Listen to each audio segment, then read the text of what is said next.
Place à présent à l'invité du grand journal Média Morning, le cessez-le-feu entre Israël et le Hamas palestinien, entré en vigueur dimanche et pour l'instant respecté. Un deuxième échange doit avoir lieu samedi. 4 otages israéliennes contre des prisonniers palestiniens, mais ce cessez-le-feu demeure fragile, d'autant que l'armée israélienne a lancé une opération d'envergure, une opération militaire en Cisjordanie occupée. Pour faire le point sur la situation actuelle à Gaza et en Cisjordanie occupée, nous sommes en direct avec monsieur Jean-François Pauly, directeur de l'Institut méditerranéen de géopolitique. Bonjour monsieur Jean-François Pauly, merci d'avoir accepté notre invitation. Bonjour.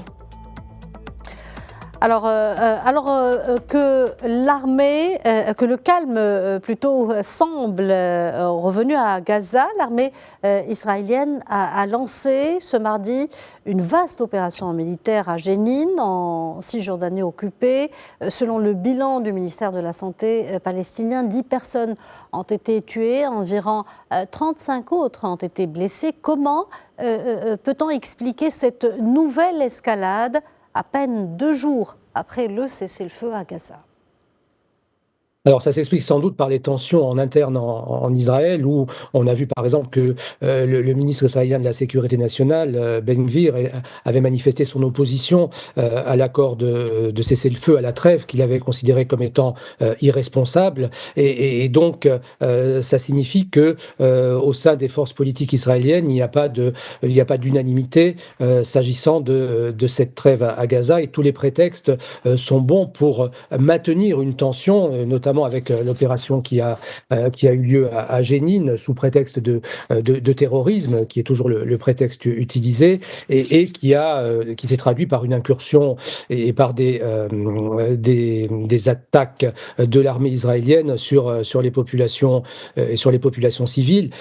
Donc on est face à un cessez-le-feu qui est déjà provisoire, qui est fragile aussi, parce qu'on n'est pas à l'abri d'actions intempestives ou contrôlée, on ne sait pas, de la part de certaines forces au sein du gouvernement israélien, pour faire capoter en quelque sorte cet accord. On est sur l'accord de Rhodes, dans un équilibre fort instable, et tout peut s'arrêter à tout moment, et il faudra être attentif à observer les évolutions, et le gouvernement israélien doit gérer aussi sans doute ses oppositions internes et les équilibres internes qu'il doit maintenir avec les différents partis qui soutiennent le gouvernement, et dont certains, dont le parti de M. Ben Gvir, qui est le parti Force juive, est très opposé à ce processus de normalisation, en tout cas de sortie de cette situation qui est dramatique. Justement, monsieur Pauly, parlons de ce cessez-le-feu. Le cessez-le-feu entre Israël et le Hamas dans la bande de Gaza tient toujours 4 jours après son entrée en vigueur. Jusqu'ici, les choses se sont passées comme prévoit l'accord. Et si tout se passe comme prévu, le week-end prochain, il y aura de nouveaux échanges de prisonniers contre des otages à partir de samedi. Selon vous, la suite de l'accord sera-t-elle respectée ? Alors, ça va dépendre d'un certain nombre de choses. Ça va dépendre aussi de la position du gouvernement américain et de la pression que va faire le président Trump sur le gouvernement israélien. Alors, c'est assez incertain, parce que le président Trump a indiqué qu'il n'était pas sûr que la trêve à Gaza tienne.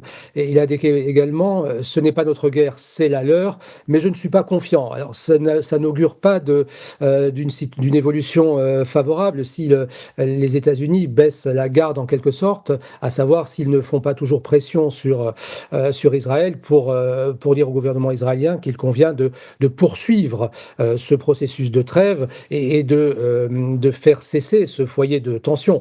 Alors on voit avec les événements très récents sur Jénine que le gouvernement israélien ne semble pas tellement s'orienter vers un apaisement, parce que sinon il n'aurait pas fait cette opération à Jénine, il aurait poursuivi dans dans le cadre de cette trêve en continuant à favoriser les convois humanitaires, le passage de toute cette aide humanitaire, parce qu'il faut bien dire qu'à Gaza, la zone est dévastée, 60% des bâtiments sont endommagés, il y a une situation humanitaire catastrophique.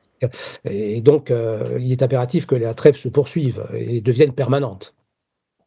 Au lendemain de la mise en vigueur de l'accord d'un cessez-le-feu avec Israël, Hamas a repris le contrôle de la bande de Gaza. Après 15 mois de guerre, le Hamas est loin d'être éradiqué. Qu'en pensez-vous ? Alors, effectivement, il est loin d'être éradiqué et ça a été un acteur de cette trêve. On peut même dire qu'il est sorti renforcé, puisque c'est avec lui que les négociations se sont faites. Donc, quand on négocie avec quelqu'un, c'est qu'on reconnaît que c'est un interlocuteur valable, que c'est un interlocuteur qui a le pouvoir de faire avancer les choses. Donc, le Hamas est loin d'être éradiqué et plutôt sorti en position forte de cet accord. C'est sans doute ce qui explique la forte opposition d'une certaine partie des forces politiques israéliennes qui considèrent qu'on a donné trop de place au Hamas, qu'on n'aurait pas dû négocier avec lui. Mais il y a un principe de réalité aussi qui fait qu'on négocie avec ceux qui détiennent une capacité d'action sur un territoire déterminé. Et manifestement, on a considéré que le Hamas détenait les clés aussi de la mise en œuvre de ce cessez-le-feu et du fait que ce cessez-le-feu puisse se poursuivre. Plusieurs ministres ont présenté leur démission au chef du gouvernement israélien, dénonçant un cessez-le-feu scandaleux.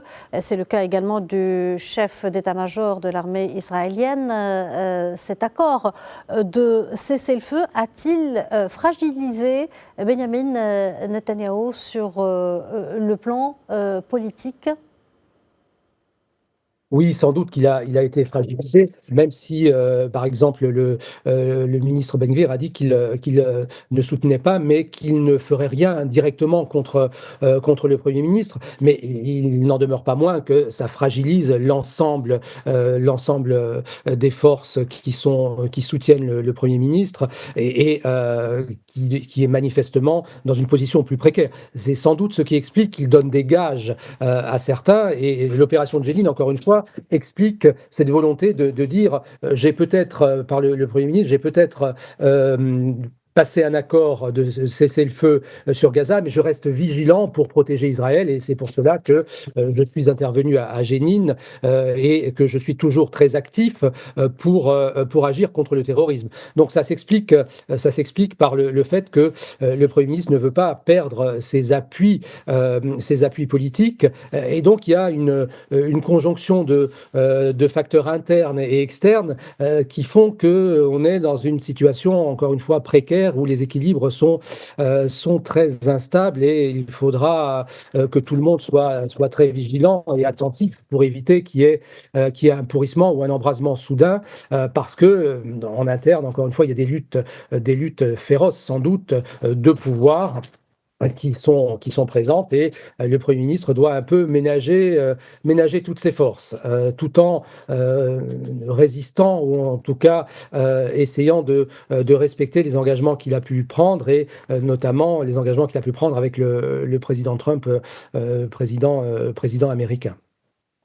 Sur le plan humanitaire, depuis le début de l'accord, plus de 900 camions d'aide humanitaire sont entrés dans la bande de Gaza, mais les besoins sont énormes. Au moins 2 personnes sur 10 000 meurent d'une maladie associée à la malnutrition chaque jour, selon l'UNICEF. L'aide humanitaire à Gaza reste l'immense défi de ce cessez-le-feu.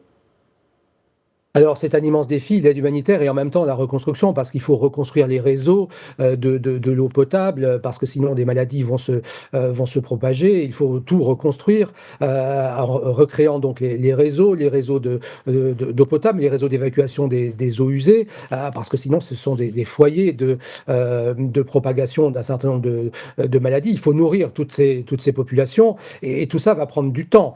Tout ça va prendre du temps, et on est encore une fois sur l'accord de Redd, et il faudra que que cette aide humanitaire soit plurielle, à la fois pour nourrir les populations, leur apporter des soins, parce que les infrastructures sont détruites, donc il y aura une aide médicale qui devra intervenir en plus de l'aide en termes de nourriture et d'autres biens de première nécessité.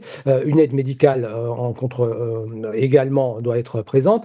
Et en parallèle, il faudra commencer à reconstruire, c'est-à-dire détruire ce qui ne peut pas être reconstruit en l'état et commencer à reconstruire. Ce sont des chantiers immenses qui prendront un temps important, et donc ça dépendra aussi de la permanence de ce cessez-le-feu. C'est pour ça qu'il est impératif que le cessez-le-feu ne soit pas provisoire et se transforme en cessez-le-feu permanent, pour que on commence lentement à reconstruire, en maintenant en permanence aussi les envois d'aide humanitaire et d'aide médicale, parce que les besoins, encore une fois, sont immenses, et la dévastation est considérable sur le territoire de Gaza en raison des bombardements et des atteintes qui se sont déroulées pendant de longs mois de la part d'Israël.